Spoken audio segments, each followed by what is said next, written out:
Happy Tuesday. It's me, Myra. Time for another anatomy lesson.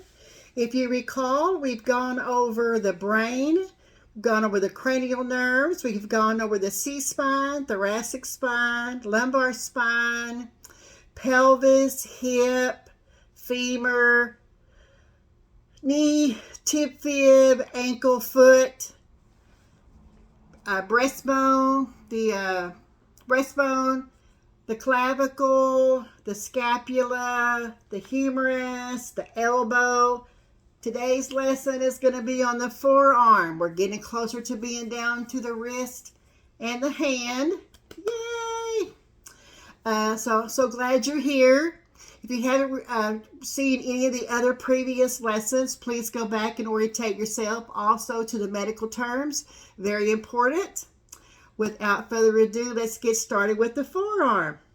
The forearm, as you know or may not know, is located between the humerus and the wrist and hand.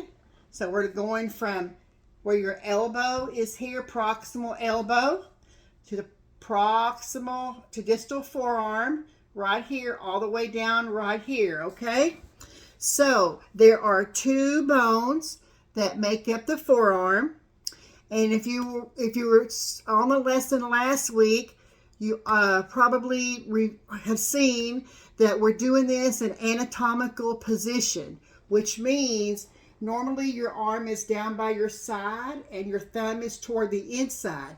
But anatomical position is opposite. They're out. They're out like this. So the radius, one of the bones we're going to talk about today, is on the lateral side. And then the ulna here is on the pinky side. It's medial. It's on the inside, okay? So we have the radius and the ulna. Those two bones make up the forearm. I'm going to spin you around like I always do. I have some pictures for you, and we're going to get started with this part. Okay, as you can see, we talked about the elbow last week, so this is going to be part of the humerus here. We're dealing with just the ulna on the pinky side, the medial side. This is going to be the radius on the lateral side.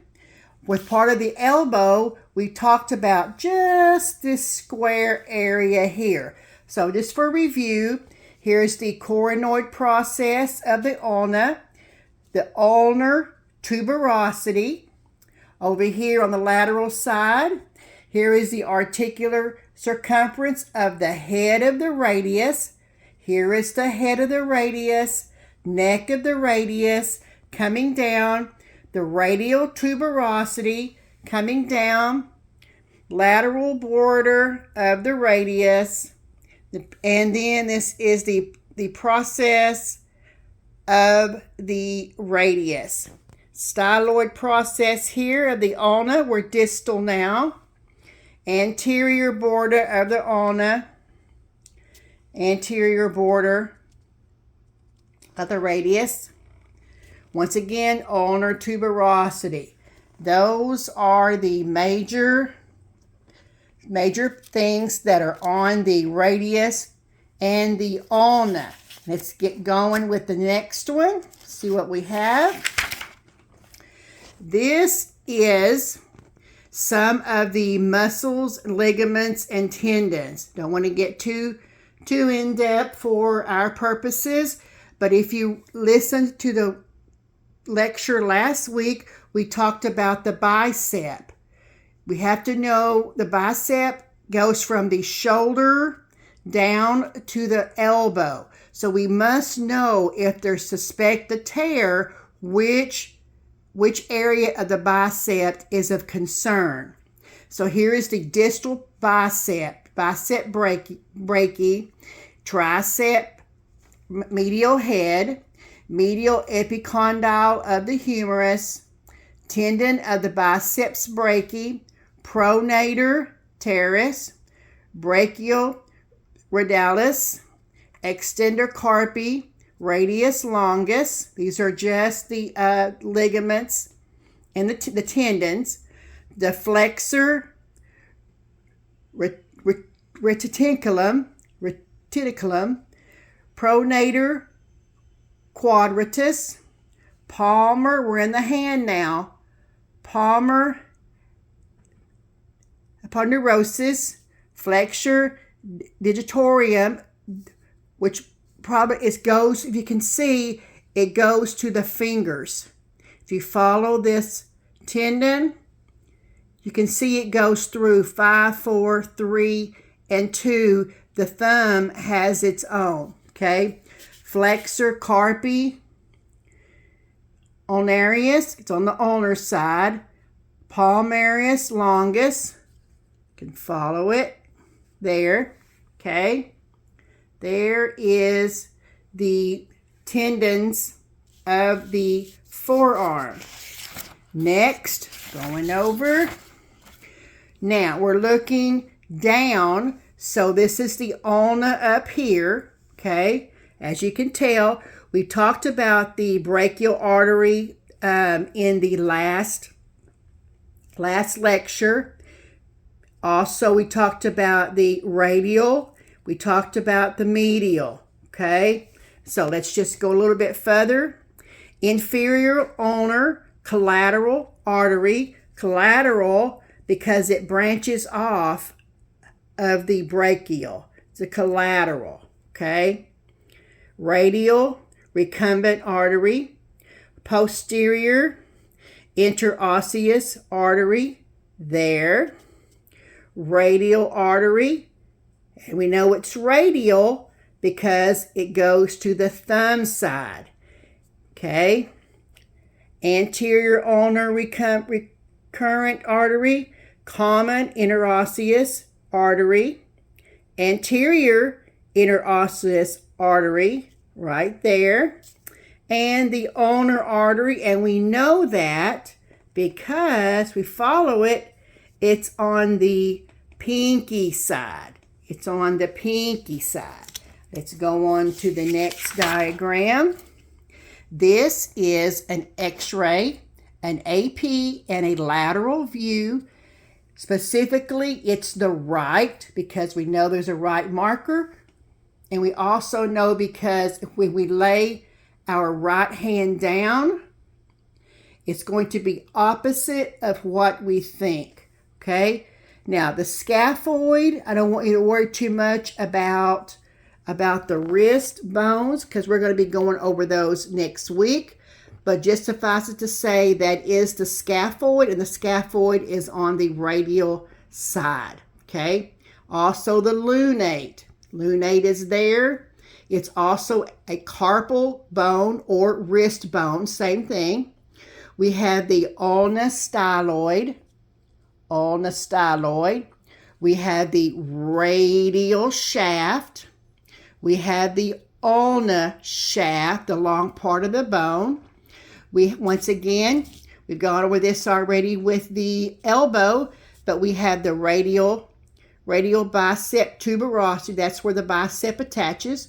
We have the radial neck here, radial head there, lateral epicondyle. We know that's lateral because once again, the radius is on the lateral side of the body. Ulna olecranon, remember that is the tip part of your elbow. So if we have a lateral epicondyle, we also have a medial epicondyle. And we know that's medial epicondyle because which bone is this on? It's on the ulna side. This is an AP view, anterior to posterior, okay? Going over here, it's the same elbow, except we're doing a lateral view. You see how the hand is flat? This time, the hand is like this, and the elbow, if you can see it, the elbow is bent, and you put it on the X-ray plate, okay? So, first metacarpal, we're going to learn about that in the hand. That's anything first is the thumb. Everything else is 2, 3, 4, and 5. Don't want to get too more into that right now. Just suffice to say, those are the fingers. Scaphoid once again. What was over here? There's a lateral view there, and also the lunate. Ulnar styloid. Ulna shaft again. There's the shaft. We have a radial shaft coming down. There is the bicep tuberosity. Radial bicep tuberosity is going to be there.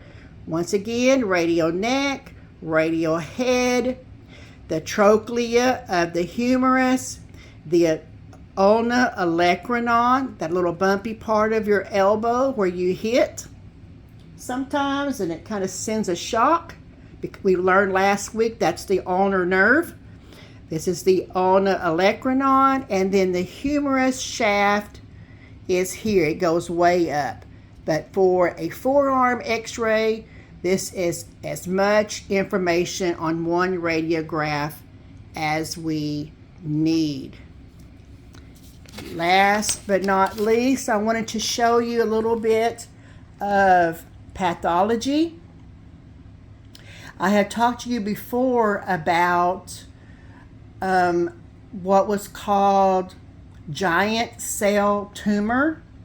Those are mostly found in long bones like the tibia or the radius, other areas, but mostly those are kind of two of the most common places that giant cell tumors are found.